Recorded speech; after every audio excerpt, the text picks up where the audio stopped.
நாடு முழுவதும் பல குற்ற சம்பவங்கள் நடந்துக்கிட்டுதா இருக்கு. காவல்துறையினரும் விசாரிச்சுக்கிட்டுதா இருக்காங்க. அது மாதிரியான பல குற்ற சம்பவங்களின் தொகுப்பு தான் நிகழ்தகவு.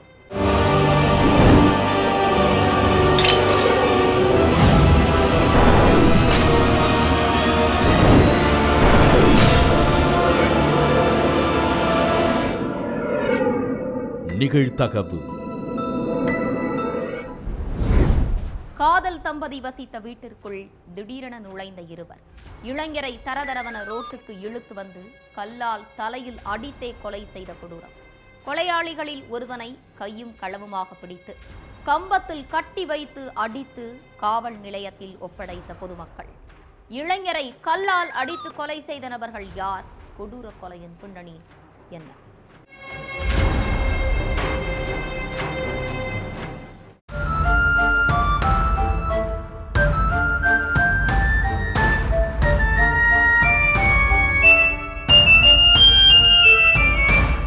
கிராம மக்கள் எல்லோரும் அவங்கவங்க வேலையில பிஸியா இருந்த நேரத்துல இளைஞர் ஒருத்தரோட அலறல் சத்தம் கேட்டு இருக்கு. யாருக்கோ ஏதோ ஆகிருச்சுன்னு நினைச்ச மக்கள் பதறி அடிச்சு வீட்டை விட்டு வெளியே வந்து பார்த்திருக்காங்க. அப்போ சூரிய பிரகாஷ்ங்கிற இளைஞரை 2 பேரு கல்லாலேயே தலையில தாக்கி இருக்காங்க. இதனால ரத்த வெள்ளத்துல சம்பவ இடத்திலேயே சுருண்டு விழுந்த சூரிய பிரகாஷ் துடிதுடிச்சு உயிரிழந்துட்டார். இதை பார்த்த பொதுமக்கள் அந்த இளைஞர்கள்ல ஒருத்தனை துரத்தி பிடிச்சு மின்கம்பத்துல கட்டி வச்சு சர்ற மாதிரியா அடிச்சிருக்காங்க. எதுக்கு சூரிய பிரகாச கொலை செஞ்சீங்க? உங்களுக்கும் அவருக்கும் இடையில என்ன பிரச்சனை ஏற்பட்டுச்சுன்னு கேட்டிருக்காங்க. அதுக்கு அந்த இளைஞன் ஒண்ணுமே பேசாம அமைதியா இருந்திருக்கான். இதனால கிராம மக்கள் போலீஸ் ஸ்டேஷனுக்கு போன் பண்ணி புகார் அளிச்சிருக்காங்க. இதை கேட்டு உடனடியா சம்பவ இடத்துக்கு வந்த போலீஸ் அந்த இளைஞனை ஸ்டேஷனுக்கு கூட்டிட்டு போய் விசாரிச்சிருக்காங்க.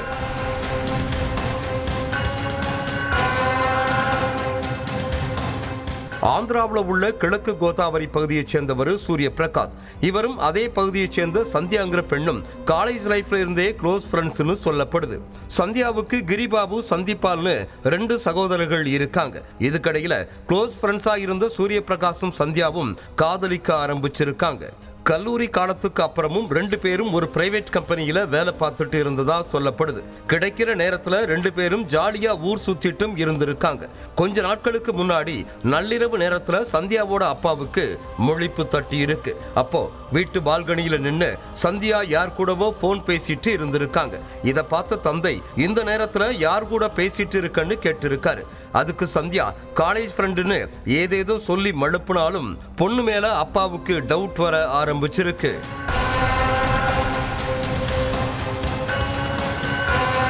அதுக்கடுத்து மகளோட நடவடிக்கையை நோட் பண்ண ஆரம்பிச்சிருக்காரு. அதுலதான் சூரிய பிரகாஷ்ங்கிற இளைஞர் சந்தியாவை காதலிச்சுட்டு இருக்கிறது தெரிய வந்திருக்கு. அடுத்து மகள் கிட்ட இத பத்தி கேட்டிருக்காரு. அதுக்கு சந்தியா, ஆமா நான் லவ் பண்றது உண்மைதான், சூரிய பிரகாஷ் ரொம்ப நல்ல பையன், அவனை கல்யாணம் பண்ணிட்டா என்னோட லைஃப் ரொம்ப நல்லா இருக்கும்னு சொல்லி இருக்காங்க. அதுக்கு தந்தை, நீ சொல்ற மாதிரி அவன் நல்ல பையனாகவே இருக்கட்டும், அதுக்கு முன்னாடி அவன் எந்த சாதின்னு கேட்டிருக்காரு. மகள் சொன்ன பதில் மூலமா சூரிய பிரகாஷ் பட்டியலின சேர்ந்தவர்னு தெரிஞ்சுக்கிட்ட தந்தையும் அவங்களோட அண்ணனும் காதலுக்கு எதிர்ப்பு தெரிவிச்சிருக்காங்க.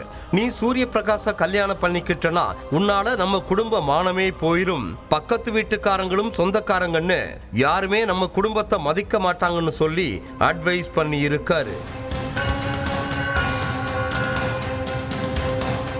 ஆனா பெற்றோரோட அறிவுறுத்தலை ஏற்க மறுத்த மகள் தன்னோட காதல்ல உறுதியா நின்று இருக்காங்க.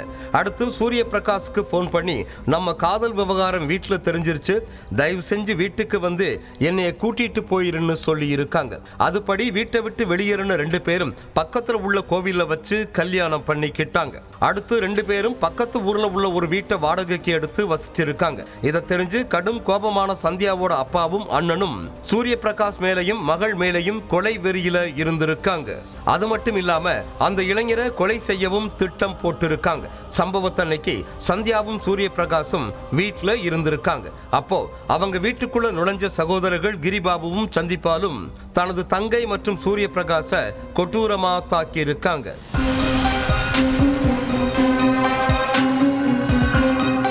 அடுத்து சூரிய பிரகாச தரதரன்னு ரோட்டுக்கு இழுத்துட்டு வந்த 2 பேரும் கீழே கிடந்த கம்பு ராடு கற்களை வச்சு தலையிலேயே கொட்டூரமா தாக்கி இருக்காங்க. இதுல தலை சிதஞ்சு சூரிய பிரகாஷ் சம்பவ இடத்திலேயே உயிரிழந்துட்டார். இதை பார்த்த பொதுமக்கள் தப்பி ஓட முயற்சித்த கொலையாளிகளை ஒருத்தனை பிடிச்சு போலீஸ் கிட்ட ஒப்படைச்சிட்டாங்க. மற்றொரு இளைஞரை போலீசார் வலை வீசி தேடிட்டு இருக்காங்க. மாற்று சாதி பெண்ணை காதலிச்சு கல்யாணம் செஞ்சதால ஒரு அப்பாவி இளைஞர் பரிதாபமா உயிரிழந்த சம்பவம் அந்த பகுதியில பெரும் சோகத்தை ஏற்படுத்தி இருக்கு. திருமணமான 9 மாதங்களில் தூக்கில் தொங்கிய கர்ப்பிணி.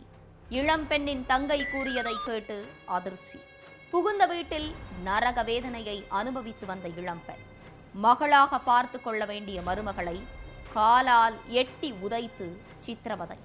தாக்குதலில் ஈடுபட்ட மனித மிருகங்கள் மீது காவல்துறை எடுத்த நடவடிக்கை என்ன?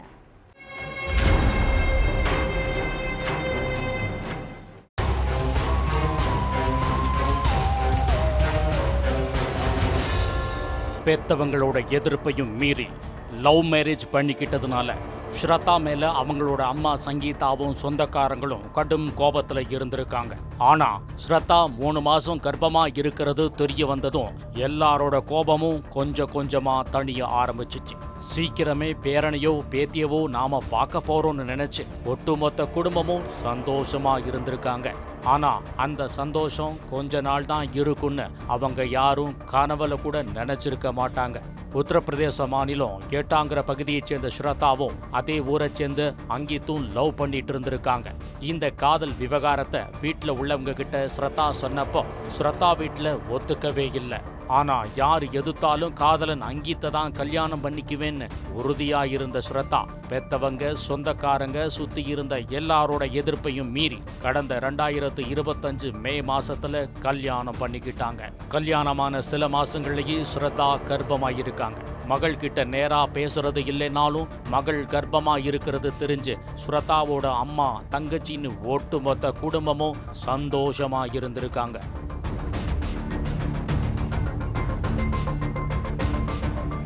வீட்டில் உள்ள பெரியவங்க யாருக்கிட்டையும் ஸ்ரத்தா பேசிக்கலைனாலும் கூட பிறந்த தங்கச்சி கிட்ட மட்டும் ஸ்ரத்தா அடிக்கடி ஃபோனில் பேசிக்கிட்டு தான் இருந்திருக்காங்க. பேச்சை மீறி கல்யாணம் பண்ணிக்கிட்ட கோபம் மனசோரமா இருந்தாலும் ஸ்ரத்தாவை பற்றி தாய் சங்கீதா விசாரிச்சுக்கிட்டு தான் இருந்திருக்காங்க. திடீர்னு ஒரு நாள் ஸ்ரத்தாவோட அம்மா சங்கீதாவுக்கு ஒரு ஃபோன் கால் வந்திருக்கு. போனை அட்டன் பண்ணி பேசினவங்க கிட்ட உங்க மக தூக்கு மாட்டிக்கிட்டு சீரியஸா இருக்கான்னு அங்கித்து வீட்டில இருந்து யாரோ ஒருத்தர் பேசி தகவல் சொல்லியிருக்காங்க. உடனே சொந்த பந்தங்களோட ஹாஸ்பிட்டலுக்கு போயிருக்காங்க சங்கீதா. ஆனா அங்க ஸ்ரத்தா இறந்து போய் சடலமா கிடந்திருக்காங்க. என் மகளுக்கு என்னாச்சுன்னு அங்க இருந்த போலீஸ்காரங்க கிட்ட கேட்டப்போ கணவர் கூட ஏற்பட்ட பிரச்சனையில ஸ்ரத்தா தூக்கு மாட்டி தற்கொலை பண்ணிக்கிட்டாங்கன்னு சொல்லியிருக்காங்க போலீஸ்.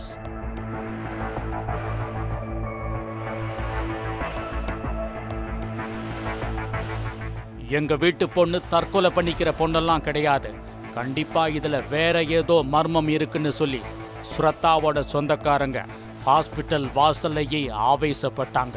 ஸ்ரத்தாவோட மரணத்துக்கு நியாயம் கிடைக்கிற வரைக்கும் சடலத்தை வாங்க மாட்டோம்னு சொல்லி போராட்டத்தில் ஈடுபட்டாங்க. அப்போ பேச்சுவார்த்தை நடத்தின போலீஸ்காரங்க கிட்ட உங்க வீட்டு பொண்ணு இப்படி இறந்து போனா சும்மா இருப்பீங்களா, எங்களோட வேதனை எங்களுக்கு தான் தெரியும்னு சொல்லி கடுமையா வாக்குவாதம் செஞ்சதால ஹாஸ்பிட்டல் வளாகமே கலைவரமாயிருச்சு. சொந்தக்காரங்கள்லாம் ஆவேசமா கொந்தளிச்சுக்கிட்டு இருந்ததுக்கு நடுவுல இறந்து போன ஸ்ரத்தா தங்கச்சி சொன்ன விஷயம் எல்லாருக்குமே ரொம்ப பெரிய ஷாக்கா இருந்துச்சு.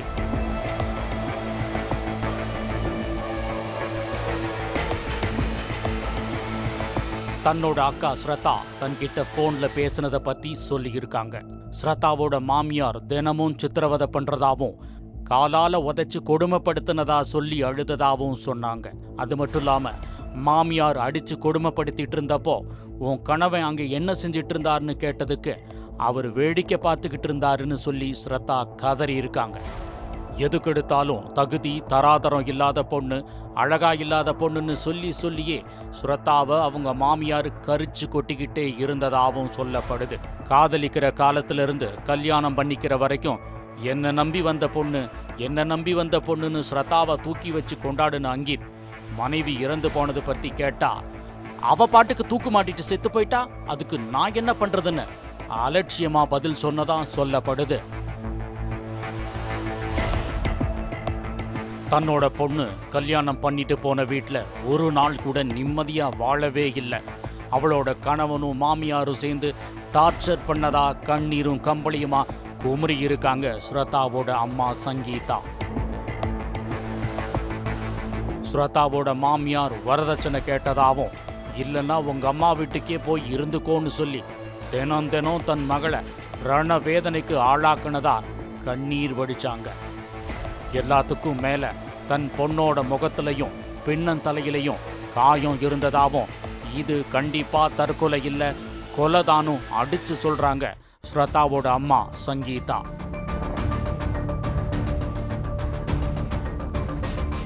கல்யாணமாகி 9 மாசத்துக்குள்ளேயே 3 மாசத்து கர்ப்பிணி உயிரிழந்துட்டதால சந்தேக மரணம்னு வழக்கு பதிவு பண்ண போலீஸ் தொடர்ந்து விசாரணை நடத்திக்கிட்டு இருக்காங்க.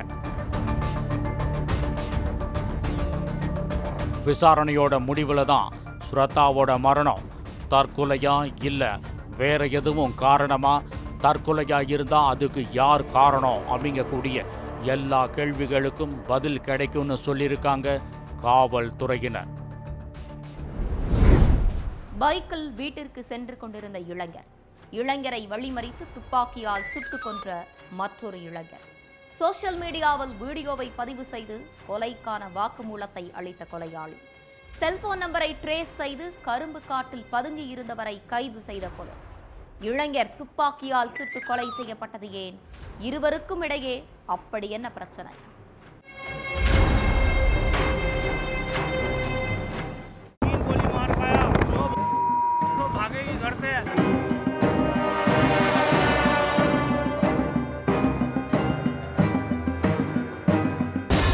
நண்பகல் 12 மணி. சுனில் கபாங்கிற இளைஞர் தன்னோட பைக்ல வீட்டுக்கு போயிட்டு இருந்தார்.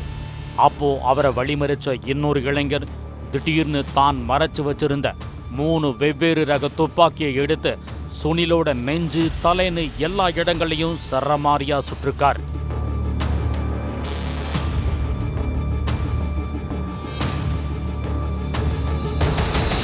இதுல சம்பவ இடத்திலேயே சுருண்டு விழுந்த சுனில் துடிக்க உயிரிழந்துட்டார். அடுத்து சோசியல் மீடியால லைவ் வீடியோ போட்ட பிரதீப், நான் தான் சுனிலை சுட்டு கொலை செஞ்சேன்னு சொல்லி அதிர வச்சிருக்கார். இந்த வீடியோவை பார்த்த உடனே இளைஞர் பிரதீப்பை தேட ஆரம்பிச்சிருக்காங்க போலீஸ்.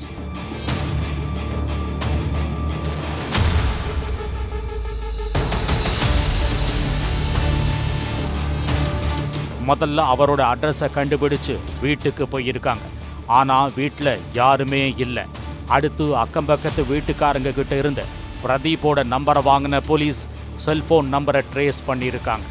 அப்போ சிக்னல் வாசுமா பகுதியில் இருக்கக்கூடிய ஒரு கரும்பு தோட்டத்தில் காட்டியிருக்கு. இதனால நேராக அந்த கரும்பு தோட்டத்துக்கு போயிருக்காங்க. அப்போ போலீஸை பார்த்ததும் பிரதீப் தப்பிச்சு போக பார்த்துருக்காரு.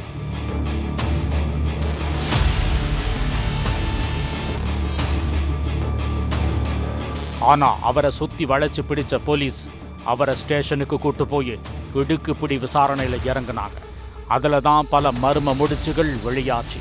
உத்தரப்பிரதேசத்தில் இருக்கக்கூடிய ராம்ராஜ் பகுதியைச் சேர்ந்தவங்க பிரதீப் பூனம் தம்பதி. இவங்களுக்கு 15 வருஷத்துக்கு முன்னாடியே கல்யாணமாக்கி 2 குழந்தைங்க இருக்காங்கன்னு சொல்லப்படுது. கல்யாணமான கொஞ்ச நாட்கள் மட்டும் கணவனும் மனைவியும் சந்தோஷமா வாழ்ந்துகிட்டு இருந்திருக்காங்க. ஆனால் நாட்கள் செல்ல செல்ல அவங்களுக்குள்ள சின்ன சின்ன விஷயத்துக்கெல்லாம் சண்டை வர ஆரம்பிச்சிருக்கு. இதனால 2 பேரும் பிரிஞ்சு தனித்தனியா வாழ ஆரம்பிச்சிருக்காங்க. இதுக்கிடையில பூனத்துக்கும் அதே பகுதியைச் சேர்ந்த சுனில்ன்ற நபருக்கும் பழக்கம் ஏற்பட்டிருக்கு. ஆரம்பத்தில் நார்மலா பேசி பழகின 2 பேரும் அதுக்கடுத்து ஃபோன் நம்பரை பரிமாறிக்கிட்டு ராப்பகலா பேசிக்கிட்டு இருந்திருக்காங்க. இந்த பழக்கமே இவங்களுக்குள்ள தகாத உறவா மாறி இருக்கு.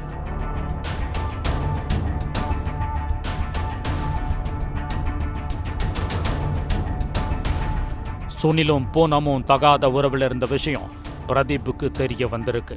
இதனால மனைவி மேல கடுமையான ஆத்திரமடைஞ்ச கணவன் அவங்களுக்கு ஃபோன் பண்ணி, இதுக்காகத்தான் என் கூட டெய்லியும் சண்டை போட்டுட்டு என்னை விட்டு பிரிஞ்சு போனியா? எதுக்கு உன் புத்தி இப்படி மாறிடுச்சு? உன்னால என் மானமே போயிருச்சு. இந்த விஷயத்தை பற்றி கிராம மக்கள்கிட்ட சொல்லி ஊர் பெரியவங்க முன்னாடி பஞ்சாயத்து வைக்க போறேன்னு மிரட்டி இருக்கார். அதே மாதிரி ஊர் பஞ்சாயத்தும் நடந்திருக்கு.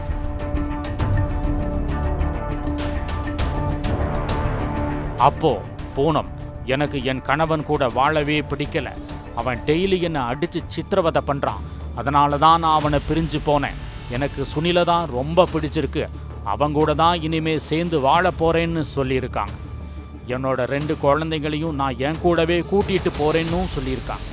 ஆனா இதுக்கு மறுப்பு தெரிவித்த ஊர் மக்கள், நீ வாழ்க்கையில தடம் மாறி போயிட்ட, அதனால குழந்தைங்க உன்கிட்ட வளர்ந்தா அது நல்லா இருக்காது, அதனால குழந்தைங்க 2 பேரும் பிரதீப் கூடவே வளரட்டும்னு சொல்லிட்டாங்க.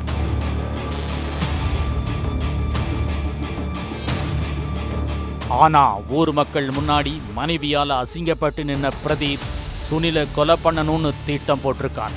அதுக்காக கள்ளச்சந்தையில் 3 வெவ்வேறு ரக துப்பாக்கியவும் வாங்கியிருக்கார். சம்பவத்தன்னைக்கு சுனில் தன்னோட வீட்டுக்கு பைக்கில் போயிட்டு இருந்தார்.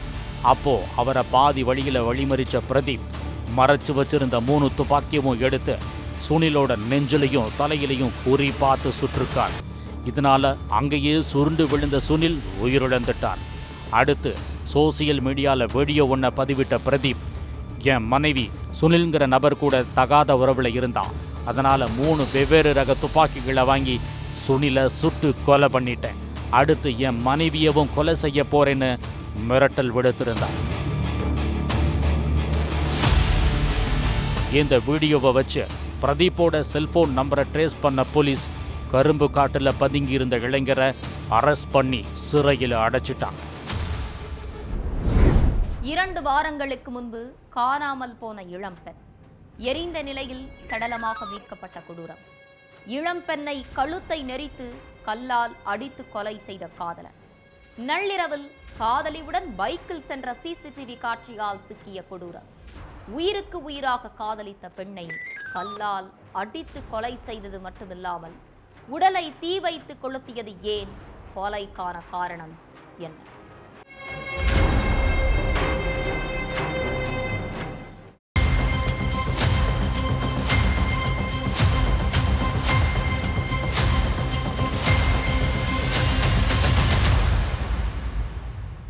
ஜனவரி 17ஆம் தேதி வழக்கம் போல வேலைக்கு போன இளம்பெண் ஸ்னேகா நீண்ட நேரமாகியும் வீட்டுக்கு வரல.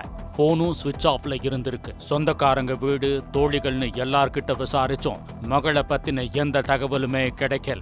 அதனால பதறி போன தாய் கிரண் தேவி போலீஸ் ஸ்டேஷன்ல கம்ப்ளைண்ட் கொடுத்திருக்காங்க. அடுத்து வழக்கு பதிவு செஞ்ச போலீஸார் ஸ்னேகாவை தேடுற வேலையில இறங்கியிருக்காங்க. அப்படியும் கிட்டத்தட்ட 2 வாரமா இளம்பெண்ணை கண்டுபிடிக்க முடியல. இதுக்கு மத்தியில் பிப்ரவரி 26ஆம் தேதி 2 கிலோமீட்டர் தூரத்தில் இருக்கக்கூடிய மயானத்தில் ஸ்னேகா பாதி எரிஞ்ச நிலைமையில சடலமாக கிடந்திருக்காங்க. உடனே ஸ்பாட்டுக்கு போன போலீஸ் சடலத்தை மீட்டு போஸ்ட்மார்ட்டத்துக்கு அனுப்பி வச்சிருக்காங்க. அங்கேயே சோதனை பண்ண போலீஸார் கண்ணில் ரத்த கரை படிஞ்ச கல்லு ஒன்று சிக்கி இருக்கு.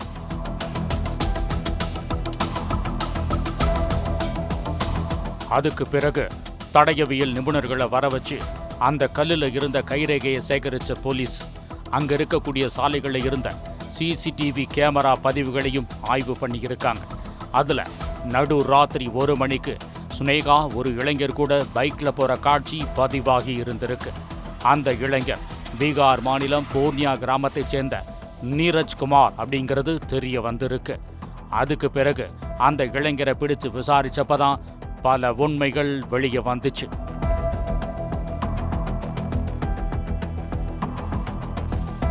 ஆதம்பூரை சேர்ந்த 25 வயசான ஸ்னேகாவும் பூர்ணியா கிராமத்தைச் சேர்ந்த நீரஜ்குமாரும் நட்பு ரீதியா நல்லா பேசி பழகிட்டு இருந்திருக்காங்க.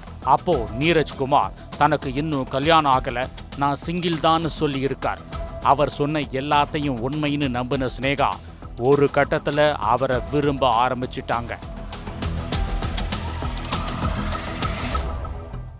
2 பேரும் ஒரு சில ஆண்டுகளா காதலிச்சிருக்காங்க. அப்போ பார்க்கு, பீச்சு, தியேட்டர்னு பல இடங்களுக்கு ஒன்னா போய் பல நேரங்களில் எல்லை மீறி பழகினதாகவும் சொல்லப்படுது.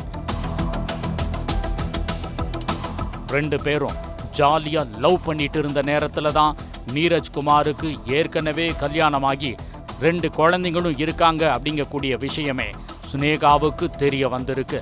கல்யாணமானதை மறைச்சு என்னை ஏமாத்திட்டியே, என்ன கல்யாணம் பண்ணிக்கிறேன்னு தலையில் அடித்து சத்தியம் பண்ணிட்டு இப்படி மோசம் பண்ணிட்டியேன்னு நீரஜ்குமார்கிட்ட பயங்கரமா சண்டை போட்டிருக்காங்க சினேகா. அது மட்டும் இல்லாமல் என்னை உடனே கல்யாணம் பண்ணிக்கணும், இல்லைன்னா நடந்ததை எல்லார்கிட்டையும் முக்கியமாக போலீஸ்கிட்ட சொல்லி உன்னை உள்ள தூக்கி வச்சு எல்லார் முன்னாடியும் அசிங்கப்படுத்திடுவேன்னு கோபத்தில் கொந்தளிச்சிருக்காங்க. தன்னால் முடிஞ்ச அளவுக்கு சமாதானப்படுத்த பார்த்துருக்கான் நீரஜ்குமார். ஆனால் உடனே கல்யாணம் பண்ணிக்க சொல்லி வற்புறுத்தியிருக்காங்க சினேகா. அதனால் ஸ்னேகாவை கொன்னாதான் நாம் நிம்மதியாக இருக்க முடியும்னு நினச்சி அவங்கள கொலை பண்ண முடிவு பண்ணியிருக்கான் நீரஜ்குமார். அதுக்காக ஸ்னேகா கிட்ட சமாதானம் பேசுகிற மாதிரி பேசி வெளியே கூப்பிட்டுட்டு போய் லாட்ஜில் ரூம் எடுத்து 2 பேரும் ஒன்றா தங்கி இருக்காங்க. வழக்கம் போல் வேலைக்கு போகிறதா சொல்லிட்டு வீட்டில் இருந்து கிளம்பி காதலன் கூட போன ஸ்னேகா தன்னை கல்யாணம் பண்ணிக்க சொல்லி வற்புறுத்தி இருக்காங்க. அதனால் ஆத்திரமடைஞ்ச நீரஜ்குமார் ஸ்னேகாவோட கழுத்தை நெரிச்சு துடிக்க கொண்டு இருக்கான். அதுக்கப்புறம் சடலத்தை பூர்ணியாவில் இருக்கக்கூடிய மயானத்தில் தீ வச்சு கொளுத்திட்டு அங்கிருந்து எஸ்கேப் ஆகியிருக்கான். அவனோட செல்போன் நம்பரையும் சிசிடிவி காட்சிகளையும் வச்சு கொலையாளியான நீரஜ்குமாரை பிடிச்சு விசாரிச்சப்பதான் மொத்த உண்மையும் வெளிச்சத்துக்கு வந்துச்சு. அடுத்து நீரஜ்குமார் மேல மர்டர் கேஸ் ஃபைல் பண்ண போலீஸ்காரங்க அவனை அரெஸ்ட் பண்ணி சிறையில் அடைச்சிட்டாங்க.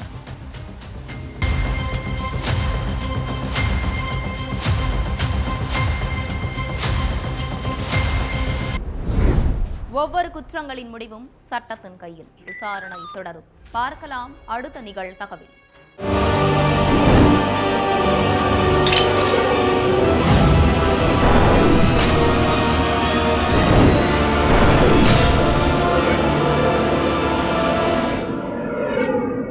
நிகழ்தகவு.